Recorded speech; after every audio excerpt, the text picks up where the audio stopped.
njalo ngabathanda abantu ufakazi wethu ngithi mina nginandaba nokulinga nokuhlupha vele ngijwayele lokho babengeke ebusheni mamoda manje bona bajeqeza kakhulu amehlo abhese zabe ithambo lemaceleni hawu omnazo uthi ngomuntu wavela wajala phansi mina sede maqeda aphinyo kafishana wena usangangiyekho la umatengwane lo ngene emyane embizo umuntu amsikele shalo nalo lande maqale nayo ngisho ukuthi angifoni impi kodwa lokakusho ukuthi ngiyalisaba udlala ikunze emdaka eplesdakeni esimnyama shokolati bayazi bonke abantu ngoba uyafela ngelundi edipini kwavele wacacula imbuzo onke odwa noma kunjalo abagcinanga nabaqhuba bebekamabala bethi khona kanjena nje ayithembethembele nathi ezingaseyindazekeni lezo zala mama mnyanazi lutho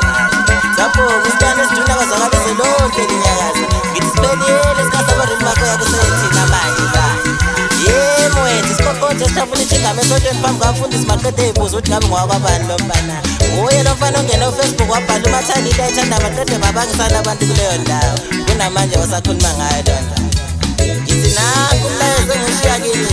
ulayibhedi umfoka msizi uluphahla umanjenjenje usungura boy uLawrence uMaropi ngithi nazi into ezimnandi gijima lapho nale ngoma mlando wetshita ngisayiphathi-ke kasikazi Metro FM bayajabula bonke abantu bangishaya le ngoma iJarimane lasidlala lodwa phansi emgodini antabanye ongafela khona kuseyisi isikhopho esathe emini kwebala ngento sengesithathe usungasiphethe kubwala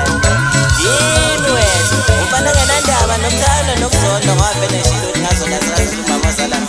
zwana ngikutshela ukuthi ngothathaphi lo msini usethembisa kwamaphikankani la kule mbuya khona nale ngoma kuse-Intergrace Studio kwesikasami umfana omfishane emawuthana mana ngunika inombolo yakhe ungakhathazeki mnganami nawe ngamthinta lana amawuthana uthi 072 39 18180 yimi wethu umfana kachuma ngifuma phansi kwelasenkayi ngithi ungahamba yonke indawo la uthanda khona umbuze bazokutshela ukuthi bayangazi noma ungafika konxele bazokutshela ukuthi bayangazi ufike ezikalabeni bazokutshela ukuthi bayangazi emaphasapasa khona egobalini ungasayiphathi yasejabulisa